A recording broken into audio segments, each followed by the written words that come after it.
তড়িৎ বিশ্লেষণ সম্বন্ধে আমরা জেনেছি। তড়িৎ বিশ্লেষণের ব্যবহারিক প্রয়োগ কী সেগুলো সম্বন্ধে আজকে জানব। ব্যবহারিক প্রয়োগগুলি কী কী? প্রধানত 1 নম্বর হচ্ছে ধাতু নিষ্কাশন। কোন ধরনের ধাতু নিষ্কাশনে এই তড়িৎ বিশ্লেষণ পদ্ধতি প্রয়োগ করা হচ্ছে? যেগুলো উচ্চতর তড়িৎ ধনাত্মক ধাতু, যেমন কিনা sodium, potassium, calcium, magnesium, aluminium, এই সমস্ত ধাতু নিষ্কাশনে তড়িৎ বিশ্লেষণ পদ্ধতি প্রয়োগ করা হচ্ছে। নাম্বার 2 হচ্ছে ধাতুর পরিশোধন। কপার, সিলভার, অ্যালুমিনিয়াম, এই সমস্ত ধাতুর পরিশোধন, অর্থাৎ এই ধাতুগুলোর যখন নিষ্কাশন করা হচ্ছে তাদের আকরিক থেকে, সেখানে অবিশুদ্ধি হিসেবে বিভিন্ন পদার্থ মিশে থাকছে, সেখান থেকে বিশুদ্ধ ধাতুতে পরিণত করার যে পদ্ধতি, তাই হলো ধাতু পরিশোধন। তো সেই কপার, সিলভার, অ্যালুমিনিয়াম, এই সমস্ত ধাতুর পরিশোধনে তড়িৎ বিশ্লেষণ পদ্ধতি অ্যাপ্লাই করা বা প্রয়োগ করা হয়। নাম্বার 3 হচ্ছে কিছু অধাতুর শিল্পোৎপাদনে, যেমন হাইড্রোজেন, অক্সিজেন, ক্লোরিন, NaOH, এদের শিল্পোৎপাদনে, ফ্লোরিনও হবে, এই পদ্ধতি ব্যবহার করা হয়। আর যেটা আমরা ডিটেলে পড়বো আরও এখানে, তড়িৎ লেপন পদ্ধতি বা ইলেকট্রোপ্লেটিং। ইলেকট্রোপ্লেটিং কি? জেনারেলি আমরা বিভিন্ন গয়নায় শুনি, বড়দের মুখে শুনে থাকি যে রূপোর উপর সোনার জল করা হচ্ছে। বিষয়টা কি? রূপোর গয়না, তার উপর সোনা দিয়ে, সোনার আরেকটি ধাতু, সোনা আরেকটি ধাতু, রূপো একটি ধাতু, সোনা আরেকটি ধাতু, তো রূপোর উপরে এই সোনা নামক আরেকটি ধাতুর আস্তরণ দেওয়ার যে পদ্ধতি, তাকে তড়িৎ লেপন কেন বলা হয়? অবভিয়াসলি এই জন্যই বলা হয় কারণ এটা তড়িৎ বিশ্লেষণ পদ্ধতিতে এই ধাতুর প্রলেপন, একটি ধাতুর উপর অন্য ধাতুর প্রলেপন দেওয়া হয়।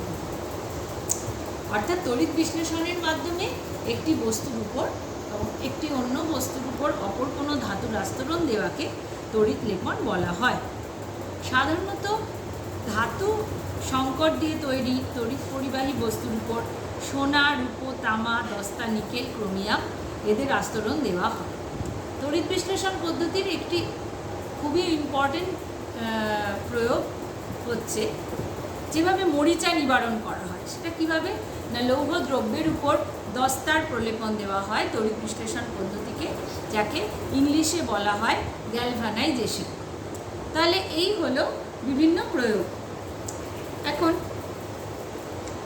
নাম্বার 1 আমরা ধাতু নিষ্কাশন, ধাতু নিষ্কাশনে কিভাবে তড়িৎ বিশ্লেষণ পদ্ধতি অ্যাপ্লাই করা হয় সেটা সম্বন্ধে দেখব। আমরা উদাহরণ হিসেবে নিয়েছি অ্যালুমিনা। এখন অ্যালুমিনা অর্থাৎ অ্যালুমিনিয়ামের নিষ্কাশন আমরা আলোচনা করছি। এখন এই অ্যালুমিনিয়ামের আকরিক কি? আমরা মেটালার্জি বা ধাতুবিদ্যার অধ্যায় পড়েছি। অ্যালুমিনিয়ামের একটি প্রধান আকরিক হলো বক্সাইট, যার ফর্মুলা এখানে লিখেছি N2O3 2H2। তো এই বক্সাইট থেকে অ্যালুমিনিয়াম কীভাবে নিষ্কাশন করা হয় না, বক্সাইটকে প্রথমে বিশুদ্ধ অ্যালুমিনায় পরিণত করা হয়। বক্সাইট থেকে বিশুদ্ধ অ্যালুমিনায় পরিণত করে, তার নাম কি? অ্যালুমিনা, Al2O3 পরিণত করা হয়।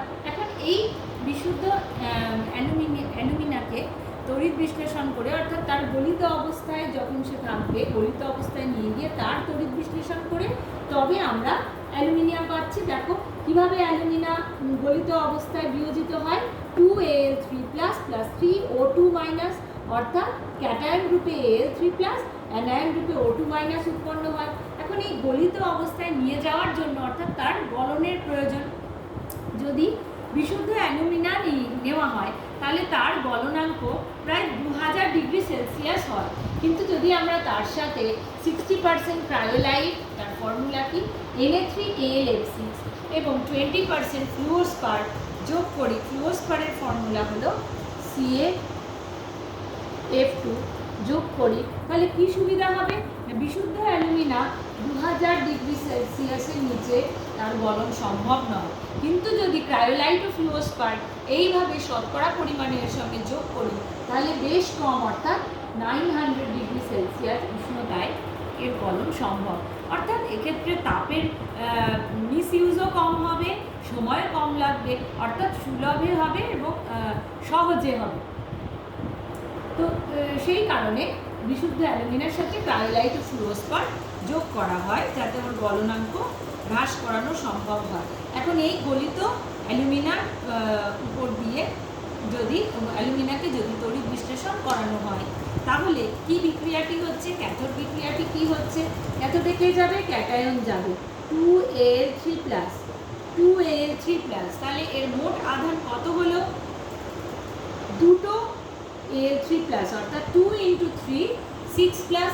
তাহলে ও কটা ইলেকট্রন নেবে, 6 ইলেকট্রন নেবে, 6টা ইলেকট্রন নেবে। 6টা ইলেকট্রন নিয়ে ও কটা, 2টি Al3+, 6টা ইলেকট্রন নিয়ে 2Al পরমাণু, 2টি Al নিস্তড়িত পরমাণুতে পরিণত হবে। অ্যানোডে কে যাবে, অ্যানায়ন যাবে। তাহলে অ্যানোড বিক্রিয়াটি কি হবে, 3O2-, এখানেও কত আধান, 3 × 6, 3O2-। এ কটা ইলেকট্রন ছেড়ে দেবে, 6টি ইলেকট্রন ছেড়ে দিয়ে 3টি অক্সিজেন পরমাণুতে পরিণত হবে এবং এই 3টি অক্সিজেন পরমাণু অপর 3টি অক্সিজেন পরমাণুর সঙ্গে যুক্ত হয়ে O2 উৎপন্ন করবে। কটা O2 হবে এক্ষেত্রে, 3O2। অর্থাৎ আমরা এক্ষেত্রে ক্যাথোডে বিশুদ্ধ অ্যালুমিনিয়াম ধাতুকে আমরা ক্যাথোডে নিষ্কাশিত করতে পারছি, ক্যাথোডে আমরা পাচ্ছি। নেক্সট হচ্ছে ধাতুর পরিশোধন। ধাতুর পরিশোধনের উদাহরণ হিসেবে ব্যাখ্যা করার জন্য আমরা অম্লীকৃত কপার সালফেটের দ্রবণ নিয়েছি। তো অম্লীকৃত কপার সালফেট কীভাবে বিয়োজিত হয়, আমরা আগের সেশন বা আগের ক্লাসে আমরা দেখেছি কপার সালফেট বা CuSO4 কীভাবে বিয়োজিত হয়, Cu2+ SO4 2-, অর্থাৎ ক্যাটায়ন গ্রুপে Cu2+ এবং অ্যানায়ন গ্রুপে SO4 2-। এক্ষেত্রে যদি বিশুদ্ধ কপার তড়িৎদ্বার হিসেবে, ক্যাথোড তড়িৎদ্বার হিসেবে থাকে এবং অবিশুদ্ধ কপার অ্যানোড তড়িৎদ্বার হিসেবে থাকে তাহলে ক্যাথোডে কি হচ্ছে, Cu2+ + 2 ইলেকট্রন কপার পরমাণুতে পরিণত হচ্ছে, অর্থাৎ বিশুদ্ধ কপার জমা হচ্ছে ক্যাথোডে। এবং অ্যানোড বিক্রিয়ায়ও কিন্তু কি হয়, অ্যানোড বিক্রিয়া আমরা আগের দিন পড়েছি, অ্যানোডে এক্ষেত্রে কি হয়, কপার পরমাণু যেহেতু তড়িৎ মুক্ত হওয়ার প্রবণতা অনেক বেশি, সালফেটের থেকে এর তড়িৎ মুক্ত হওয়ার প্রবণতা অনেক বেশি, তাই জন্য ও ইলেকট্রন ত্যাগ করে দ্রবণে Cu2+ হিসেবে আসে। অর্থাৎ আমরা কোথায় বিশুদ্ধ কপারকে পাচ্ছি, আমরা ক্যাথোডে সঞ্চিত কপার ধাতু 99.9% বিশুদ্ধ কপার ধাতুকে পাচ্ছি। এইভাবে কিন্তু তাহলে ধাতুর পরিশোধন সম্ভব হচ্ছে। লাস্ট অর্থাৎ তড়িৎ লেপন। কি, তড়িৎ লেপনের বিষয়টি কি, তড়িৎ লেপন আমরা আগে ডিসকাস করলাম যে একটি ধাতু বা ধাতু সংকরের উপর অপর ধাতুর প্রলেপন।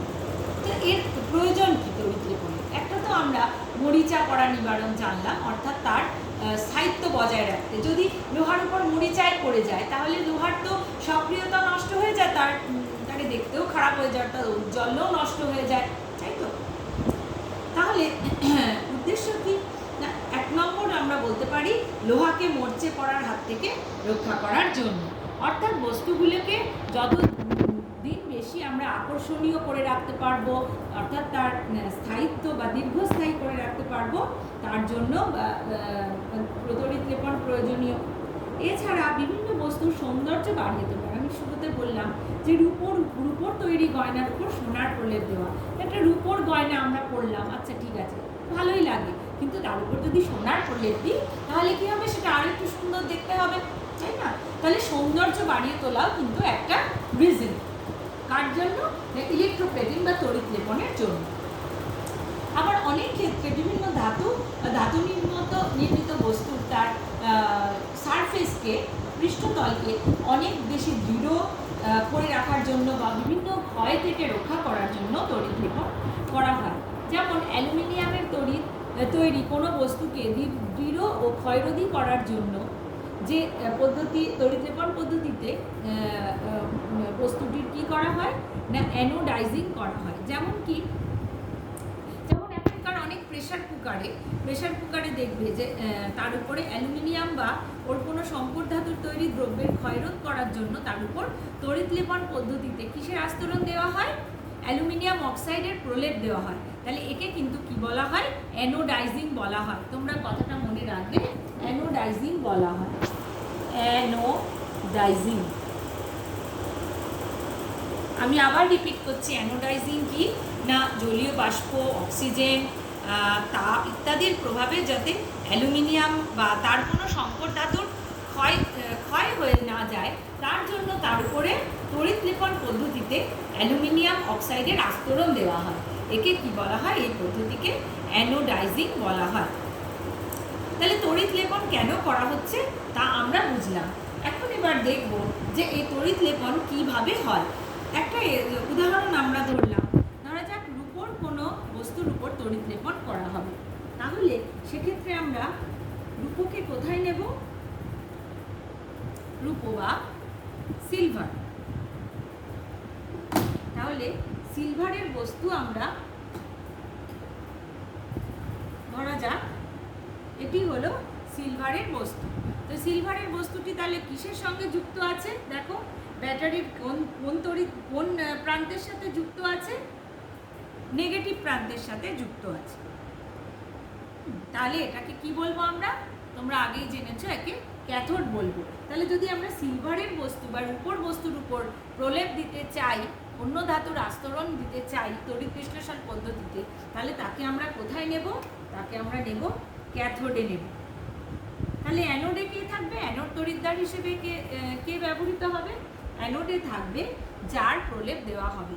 অর্থাৎ কিনা রূপোর উপর সোনার প্রলেপ দিলে অ্যানোডে সোনা ব্যবহার করা হবে। এখন তাহলে তোমরা প্রশ্ন করবে, তাহলে তড়িৎ বিশ্লেষ্য কে হবে? তড়িৎ বিশ্লেষ্য কে হবে না যে বস্তুর উপরে প্রলেপ দেওয়া হবে তারই কোনো দ্রবণ তড়িৎ বিশ্লেষ্য হবে। যেমন ধরো সিলভারের বস্তু হলে তড়িৎ বিশ্লেষ্য হবে potassium argento cyanide, potassium argento cyanide, KAgCN2। এর নাম হলো পটাশিয়াম আর্জেন্টো সায়ানাইড। আমি তোমাদের একটা তালিকা করে লিখে দেব যে কোন বস্তুর উপর কোন বস্তুর প্রলেপ দেওয়ার জন্য ক্যাথোডে কি ব্যবহৃত হচ্ছে বা অ্যানোডে কি ব্যবহৃত হচ্ছে এবং তার তড়িৎ বিশ্লেষ্য হিসেবেও কি ব্যবহার করা হচ্ছে। কারণ এগুলো মাধ্যমিকে এখান থেকে কিন্তু খুব ছোট ছোট প্রশ্ন, মানে প্রত্যেক বছরেই প্রায় তড়িৎ লেপন যেহেতু খুবই ইম্পর্টেন্ট একটা বিষয়, সেখান থেকে বিভিন্ন প্রশ্ন এসেই থাকে। তা আমরা আরও কতগুলো উদাহরণ আলোচনা করছি, তোমরা নিজেরাই বসে উত্তর দিতে পারবে। ধরা যাক টিনের প্রলেপ দেওয়া হবে কোনো বস্তুর উপর, তাহলে যে বস্তুর উপর প্রলেপ দেওয়া হবে তাকে আমরা কোথায় নেব? ক্যাথোডে নেব। তাহলে টিনকে কোথায় নেব? অ্যানোডে নেব। আর দ্রবণ হিসেবে কাকে নেব? যে বস্তুর উপর প্রলেপ দেওয়া হবে তারই কোনো দ্রবণ, আমরা জলীয় দ্রবণ আমরা ব্যবহার করব তড়িৎ বিশ্লেষ্য হিসেবে। সুতরাং এখন তোমরা প্রশ্ন করলে বলতে পারবে যে লোহার উপরে যদি দস্তার প্রলেপ দেওয়া হয় তাহলে কোন বস্তুকে ক্যাথোডে নেব এবং কোন বস্তুকে অ্যানোডে দেব।